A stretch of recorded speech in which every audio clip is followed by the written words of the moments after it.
Hello, Mavs fans. Welcome to Pod Maverick After Dark. I'm Kirk Henderson, joined by Josh Bowe. We are coming to you at a delightful time. It is 8:45 on Saturday, December 20th. The Dallas Mavericks just played the Philadelphia 76ers, and they lost 121 to 114. Josh, how are you?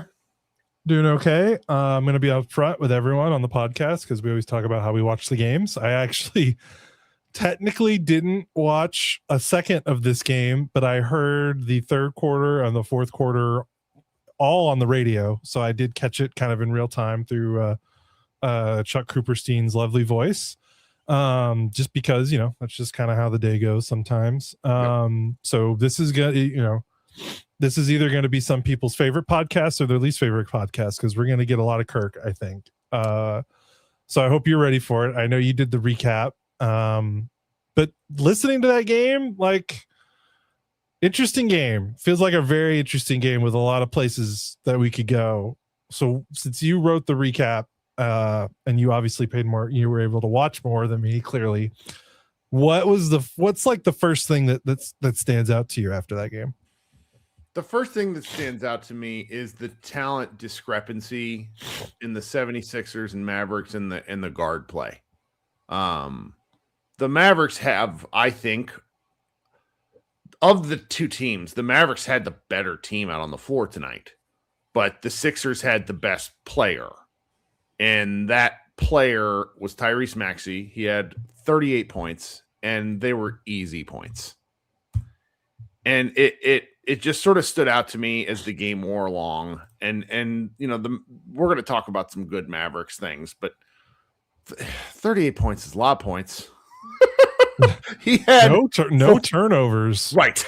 He 5 of 11 from 3. He didn't even get to the free throw line, which means the Mavericks actually did a good job when he drove to the basket, keeping him off the line there. But, one of the things we talked about before the season began, when we were kind of wondering how these Mavericks were going to play, is how annoying it became as the year wore on. And this is before they fired whoever the hell our general manager is. Fired Nico Harrison, because Nico just didn't value on-ball production. That's the thing that I've been able to confirm asking around to a lot of the Mavs media people. He just genuinely did not value strong guard play or strong distributing. He thought the game was won by defense and ball control.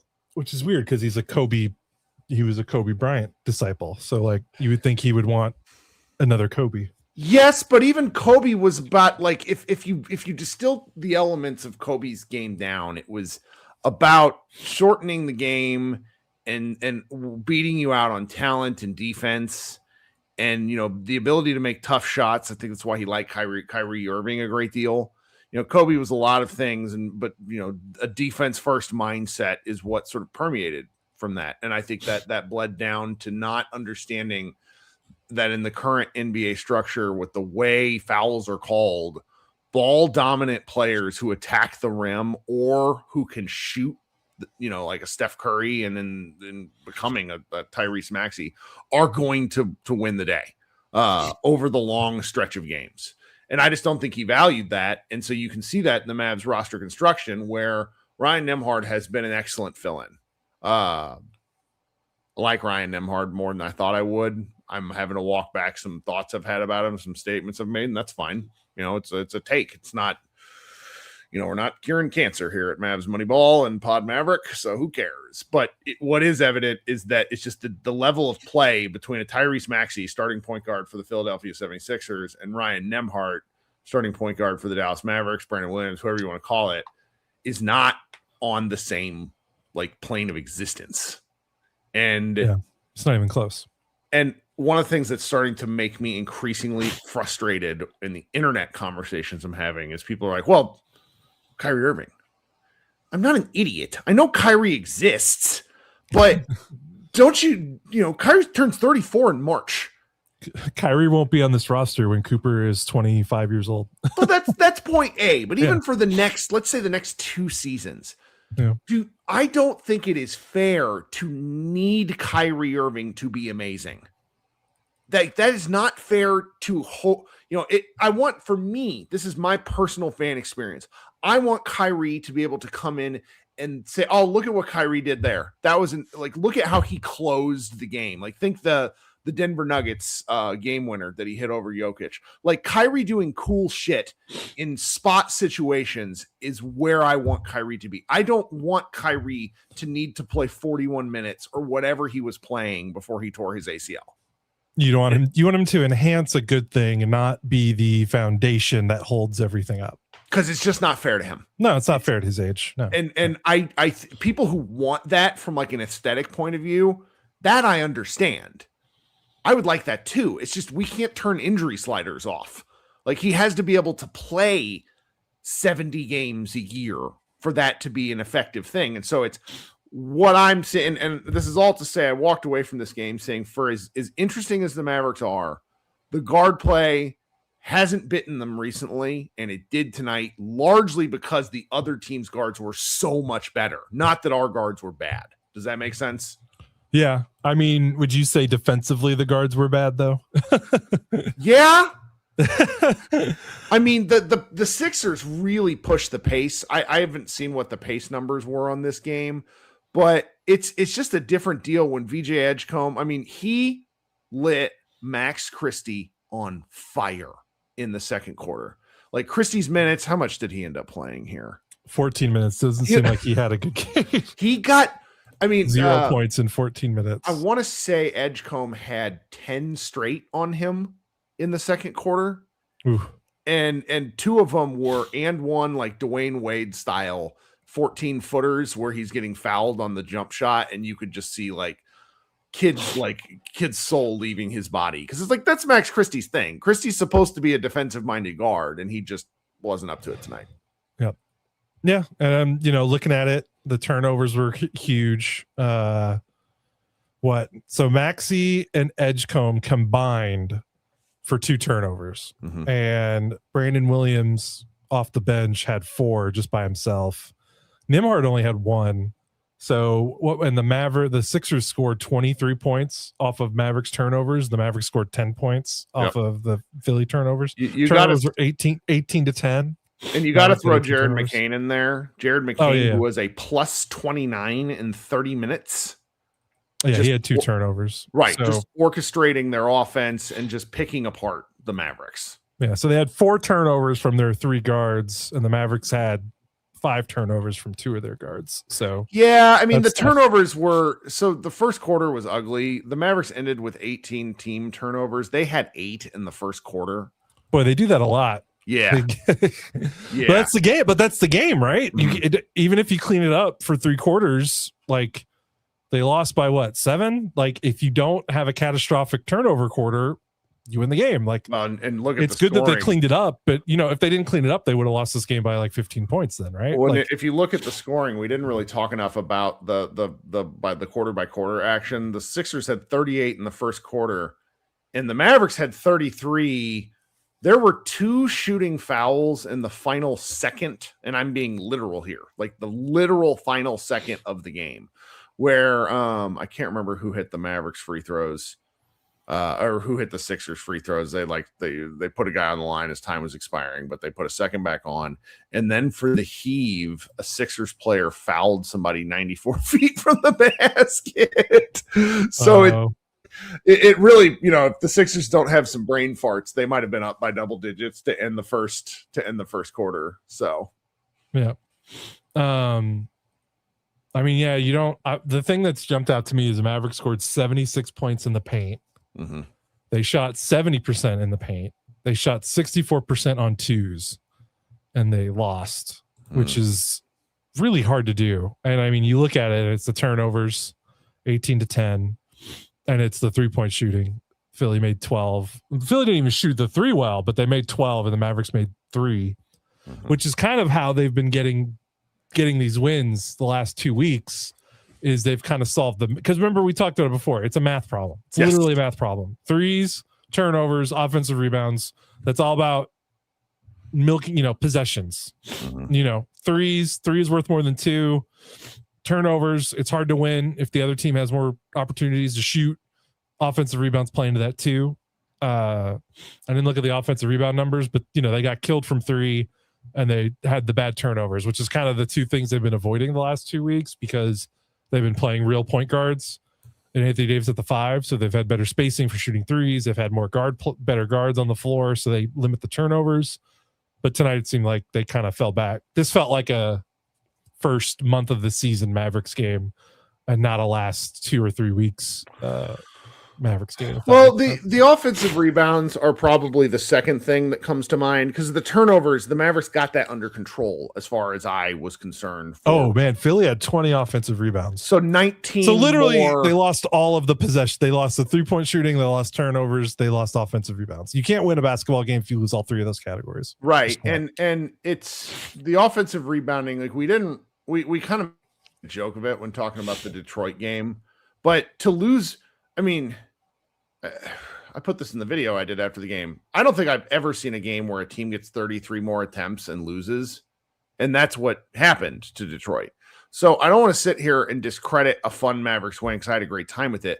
But you can't, like, what they did in that game was not a recipe for winning. No, absolutely not. Sometimes that game. It's better to be lucky than good. Okay. Right. And the Mavericks, I think, we've sort of settled on this. Like our Mavs Moneyball Slack is like a daily, we're not at war with Eurasia. Like it's just a constant fight between those of the Mavs Moneyball staff that believe Dallas needs to do something to get a better roster pick. I don't want to call it tanking, but it's like figuring out a way to improve the roster because all the good guys on this team are currently either Cooper, Flagg, or old. And it's just, it's going to be hard to build the team in 5 years. But so we talk about this every day, but then you watch them play the game, and the way the Mavericks play the game is it's quite clear to you that they are a play-in adjacent. They are a play-in team. Like they are a 7, 8, 9, 10 seed to you. Is that fair? Yeah, absolutely. And then it's part of how they've been playing, and also like I just don't believe that the Trailblazers, Grizzlies, even the Warriors, the Jazz. I know the Jazz just beat the Mavericks, but the way they've been playing since like the middle of November, I think they are better than the Jazz, the Trailblazers, the Warriors, and the Grizzlies. Now they might be too far down in the standings to reflect that in because they could play like a 42 win team to close or 43 win team to close out the season. Because they started 5-15. Yeah, they might, maybe they don't even finish 500 because of that. So, but I still believe, they're now full game back at 10th. So that this was a rough loss. The problem is they have no margin for error now. So they played so well, and I feel like they've proven themselves that they're not like one of these really awful, like they're not in the Pelicans, Kings, Pacers, Nets tier. They're above that, but they also can't afford to lose like 3 out of 4 because they're already so far down the hole. That's if they want to make the play in, which I mean, who knows? I don't know what the organization's thinking right now. They still don't have a general manager technically. So I don't know what their long-term goals are, and we won't know until the trade deadline. Like that'll tell us what they're thinking about this roster once we make it past the trade deadline and who's still on the roster and who's not.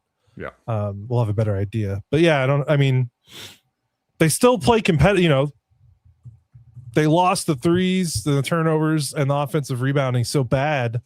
And they still were in this game. So like they still just can't get blown out. It's very funny. They could play really poor. Like there's something about this team. They just don't. They punched the Sixers in the mouth in the third quarter. It was 68-62 at half. And the Mavericks scored a tip-in as they went in, like an Anthony Davis tip-in to make it 62. They come out and score 10 straight and force a Sixers timeout. Then they proceed to just slowly, slap the Sixers around the entire quarter. I mean, they outscored the Sixers by 12 points. And then the fourth quarter happened, and the Dallas offense, I don't want to say they started coasting, but the Sixers hit 3 threes in the first 2 minutes, which very clearly put Dallas on their heels. And, they still didn't shoot the 3 that well, but the fourth quarter was really when they hit some shots, and the Mavericks just didn't have anything. And like, they weren't, the 17 points is pretty atrocious for the period, but they had these runs where they're down by 11 points, and then they close it back to 7, and then they just couldn't get it under 7 points. And that's where, in recent games, we've seen the Mavericks be able to find something. They just weren't. They had been hitting above their pay grade for most of the game. I mean, you go look at the Mavericks shooting they lost the game shooting 54% from the field. It's very hard to do. And hard to do. Yeah. Yeah. Sounds like Cooper Flagg maybe ran out of yeah. Let's take a quick break, and then we'll come back and kind of talk Cooper and individual and some more individual players before we get out of Dodge here. Okay. Thanks so much for supporting Pod Maverick. If you are interested in doing so directly, there's a couple of links in the show notes and in the video notes where you can quite literally send us money. Otherwise, consider telling your friends, grow the show. That's a few more subscribers. Every show would be nice. If you haven't hit that subscribe button, go ahead and do so. Last option is just to actually listen to the ads that we put in. I know we have to put in more than we have in past seasons, but that's just the way the world's going. So appreciate you doing that. Josh and I will be right back. All right, friends. Thanks for hanging out. I'm not going to do a Mavs party tonight, and we really might not have one until Christmas, just due to some of the scheduling things. I've been going strong for almost 30 games now. I'm a little out of gas for a team that's 11-18. It's my choice, and I appreciate the people that do all this and come in and hang out with us. Like, we had a great show after the Thursday game. Talked to people for almost an hour and 10 minutes. I had a lot of fun with it. But I'm tired, so I'm going to take tonight, and then I'm traveling on Monday, Tuesday. So we'll see what's going on there. Okay, so circling back. Cooper Flagg, another nice scoring game. Just real smooth with the ball. Impact wise, though, I think this is his least impactful game we've seen in a long time, and I find that pretty entertaining. Is not right. I mean, he was 24 points. Just honestly, VJ Edgecombe. If you go look at the various highlight stuff, he and Edgecombe battled in their high school days. Like, some of the most high profile games where Cooper kind of outplayed Edgecombe. That was, those two have just been going at it despite being different position guys for a real long time. I was expecting Coop to show out, and I don't think he was bad. He has simply been incandescent as of late in terms of a all over the floor impact guy. And tonight it wasn't there. I mean, there's very little on the defensive end where you're like, okay, he was really solid here and there. But again, the Mavericks gave up 121 points. Defense is a team game. Everybody kind of shares the thing there where he has to do a better job. If I'm going to issue a criticism, and shout out to Don Ramon in the chat for saying this, but I had it in my notes. He has to do a better job rebounding. He played 37 minutes and grabbed 4 rebounds. That's not a thing. Do better. Yeah, he had 0 steals and 1 block, so didn't make the splash defensive plays that he's been making. Yeah, I think he was 7 of 11. I heard on I'm listening to the radio, so correct me if I'm wrong. He made a bucket in the 4th, and he was 7 of 11 from the field, and he finished 8 of 16. So what is that? One of 5 to finish the game out, which is usually, like, he's been one of the best clutch scorers in the league, like, not just for rookies. Across the NBA. Now, luckily, this game doesn't count against his clutch stats, since it was a clutch game for all of like 15 seconds. Yeah, technically it wasn't, because they got it above 5 points before with under 5 minutes left. I wonder if that'll count. That'll be interesting. But yeah, that's kind of the issue. It's just 4 defensive rebounds, 0 offensive rebounds, and he is what makes Cooper go from good to outright special is his energy, his hustle. And I don't want to say those two things weren't there tonight, but they definitely weren't reflected in the box score. Yeah. He's allowed to have the fact that you're like, it's pretty, and you do this with a lot of rookies, but like the fact that we're like, not the best Cooper game, and he had 24 points on 16 shots. Like, right. That's a sign of like a guy that is taking his game to a level, like, because we're just expecting more, which means he's been playing so well. Kevin Garnett on his podcast basically went on like a 1.5-minute soliloquy about Cooper Flagg. Oh yeah, you should love him. Yes. And Flagg's sort of just insane manic energy at points is reminiscent. I mean, nobody's like KG, but it's you just get shades of that. So it's fun to hear him talk about that. I've really curated my Instagram algorithm. I actually got a Samaki Walker clip talking about talking about guarding Dirk Nowitzki. That was just incredible. But it's the stuff I'm seeing these days about Maverick stuff is if I were a propagandist, like very pro Mavericks, like I'm getting sent all the right stuff to talk about how but it's nice. It's a nice balance because I need it because I tend to err head towards the negative. But overall, not at the Cooper's recent standards. Still a good game. It's just you could, in a game they lost by 7, a couple more plays from him, they might have had a chance. Yep. So, what about Anthony Davis? Good game. Good game. Okay. Yeah. I mean, he missed some. I think he would like to have some shots back that he missed in the fourth quarter, but that goes for all of them. Yeah, it's not like the radio. He shot like a 3 when they were down. I think like 7. And even Cooperstein was like, "That's not the shot you want." I mean, his problem is, and I wasn't sure how he played. I have to temper my frustration because I have been very hard on AD because I know he wants to play 4, but he is a very good 5. When he plays, he had a move in the first quarter where he drove left and went under Andre Drummond and scored this just great looking basket. And it's because he went through Drummond, not like trying to avoid the contact. And that there were some of that this game, but I mean, he's 11 of 20 from the floor, 15 boards. Like he's definitely not the rebounding problem. No, I'm trying to actually figure that out because the Mavericks starting lineup had a ton of defensive rebounds. I'm looking at what's 17, 11. So that's like 28 defensive rebounds in the Mavericks starting lineup, which is like, that's fine. But then I'm looking at the bench, and Philly's bench had 9 of their 20 offensive rebounds.